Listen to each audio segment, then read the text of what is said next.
Hello everyone, welcome to our live session. मेरा नाम है श्रेया मेहता और आज मैं आपकी एक बहुत बड़ी प्रॉब्लम जो आप बड़ी समझते हैं उसे सॉल्व करने जा रही हूँ। तो आज हम बहुत ही एक इम्पॉर्टेंट टॉपिक डिस्कस करेंगे, लेकिन उससे पहले मैं कुछ लोगों के जुड़ने का वेट कर लेती हूँ ताकि सारे लोगों को ये इन्फॉर्मेशन मिल जाए। तो यहाँ पर मेरे सामने मेरा लैपटॉप है और चैट बॉक्स खुला है, तो आपको जो भी कमेंट्स लिखने हैं या कोई भी डाउट्स है तो आप इस चैट बॉक्स में लिखकर हमें भेज सकते हैं। मैं साथ साथ में आपके डाउट्स भी क्लियर कर दूँगी। तो okay, hello, hi guys, hello everyone. Yes, तो आई थिंक काफ़ी लोग जुड़ चुके हैं। तो आज का हमारा जो टॉपिक है वो है पब्लिक स्पीकिंग इन इंग्लिश। तो बहुत लोगों को पब्लिक में इंग्लिश में बोलने में बहुत ज़्यादा घबराहट होती है।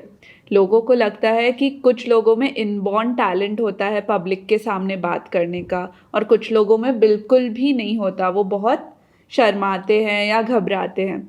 लेकिन ऐसा नहीं है। ये हैबिट जो है आपको धीरे धीरे डेवलप करनी होती है। कुछ लोग बचपन से ही पब्लिक में उनको बोलने का मौका मिला होगा, तो इसलिए वो पब्लिक स्पीकिंग में अच्छे हैं।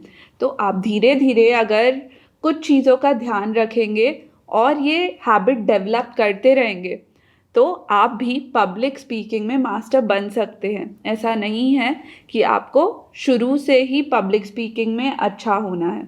आप धीरे धीरे एक एक स्टेप लेकर इस प्लेटफॉर्म में पब्लिक स्पीकिंग और इंग्लिश में आगे बढ़ सकते हैं। तो इसके लिए मैं आपको कुछ चीज़ें बताऊंगी जिससे आप इसमें बेहतर होते रहेंगे। और इन छोटी छोटी चीज़ों को अगर आप ध्यान में रखेंगे तो आपका पब्लिक स्पीकिंग स्किल्स जो है वो डेफिनेटली बहुत बेहतर हो जाएगा। ओके, तो शुरू करें। ऑलराइट, तो सबसे पहली चीज़ जो हमें ध्यान में रखनी है वो है कि जो ऑडियंस है, आप ये समझिए कि वो भी आपके सक्सेस को ही देखना चाहती है। That people want you to succeed.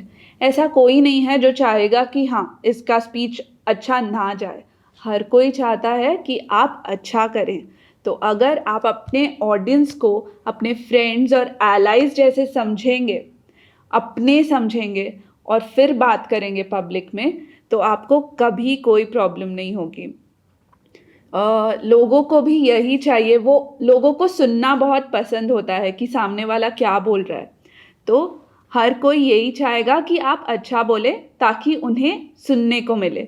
तो हमेशा अपनी जो ऑडियंस है उन्हें अपने दोस्त मानिए, तो आप डेफिनेटली इस चीज़ में बेहतर हो जाएंगे।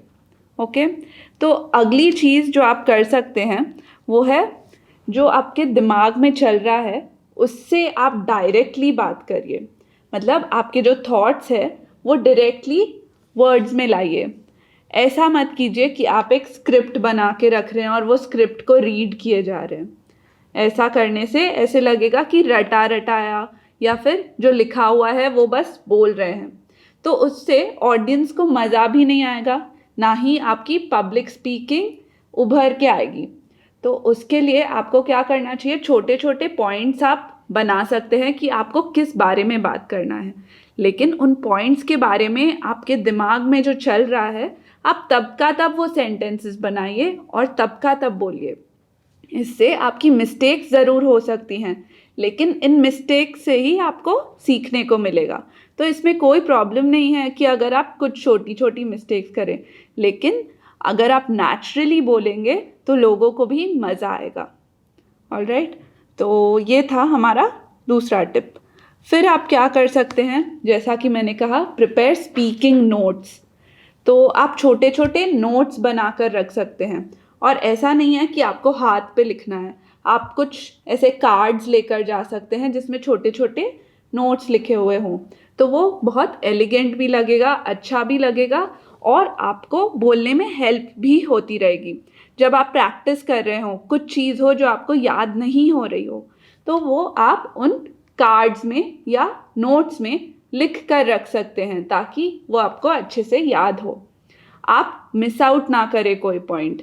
तो उसके लिए आप नोट्स बना कर रख दीजिए। ये आपके लिए डेफिनेटली हेल्पफुल होगा। अगर आपको ऐसा नहीं लगेगा कि अगर मैं भूल गया तो क्या होगा, क्योंकि आपके पास ये नोट्स है। अगर आप भूल भी जाएं तो आप इन नोट्स को रेफ़र कर सकते हैं और फिर से अपने पॉइंट को आगे रख सकते हैं। ऑलराइट। और इसके अलावा आप क्या कर सकते हैं?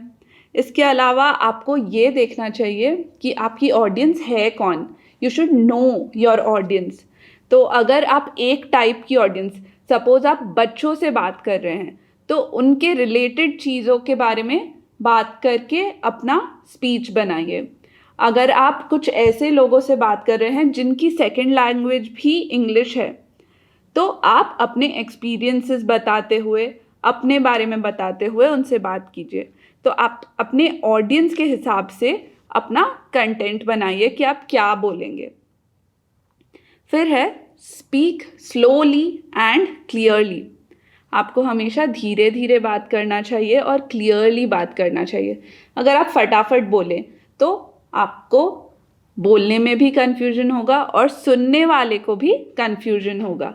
तो आप धीरे धीरे बोलिए, क्लियरली बोलिए, ताकि आप जो बोल रहे हैं वो सामने वाला अच्छे से समझे और उनको मज़ा भी आए, वो अप्रिशिएट भी करे आपको।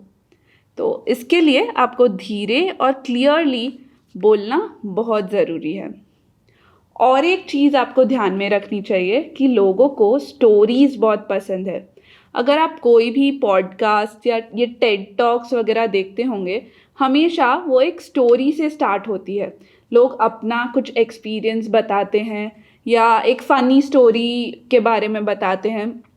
कोई भी ऐसी स्टोरी जो रियल सिचुएशन हो, अगर लोगों को आप वो बताएं तो लोग ज़्यादा उस बात से रिलेट कर पाते हैं। तो जब हम ज़्यादा रिलेट कर पाते हैं तो ये लोगों के लिए बहुत इंटरेस्टिंग हो जाता है। और अगर आप अपना खुद का सिचुएशन बता रहे हैं तो आपके लिए भी ये बात करना बहुत इजी हो जाएगा। आपको उसे रटना नहीं पड़ेगा। तो उसके लिए आप स्टोरीज़ बनाइए और स्टोरीज़ के बारे में बताते हुए अपना टॉपिक समझाइए। फिर आपको एक आखिरी चीज़ का बहुत ज़्यादा ध्यान रखना चाहिए कि आपको आई कांटेक्ट मेंटेन करना होगा।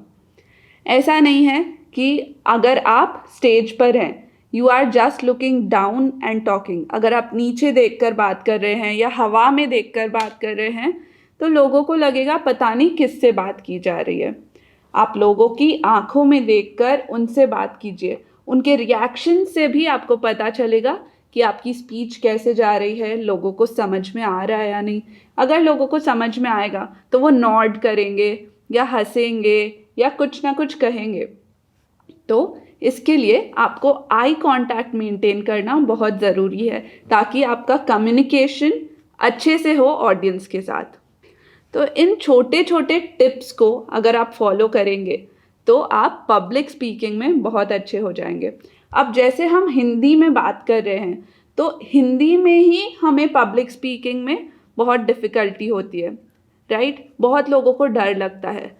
और इंग्लिश में अब हम पब्लिक स्पीकिंग कर रहे हैं तो थोड़ा और मुश्किल लगता है, लेकिन प्रैक्टिस करते करते आप इस चीज़ में बहुत अच्छे हो सकते हैं। ऑलराइट। तो आई होप आपको ये टिप्स यूज़फुल लगे हों और आप इन्हें ज़रूर यूज़ कीजिएगा और फिर मेरे लाइव सेशन को, अगले लाइव सेशन को भी ज्वाइन कीजिएगा। ऐसे ही इंटरेस्टिंग और यूज़फुल लाइव सेशंस हम कंडक्ट करते रहते हैं, तो इन्हें देखिए और हमारे चैनल इंग्लिश पार्टनर हिंदी को सब्सक्राइब कीजिए। Thank you.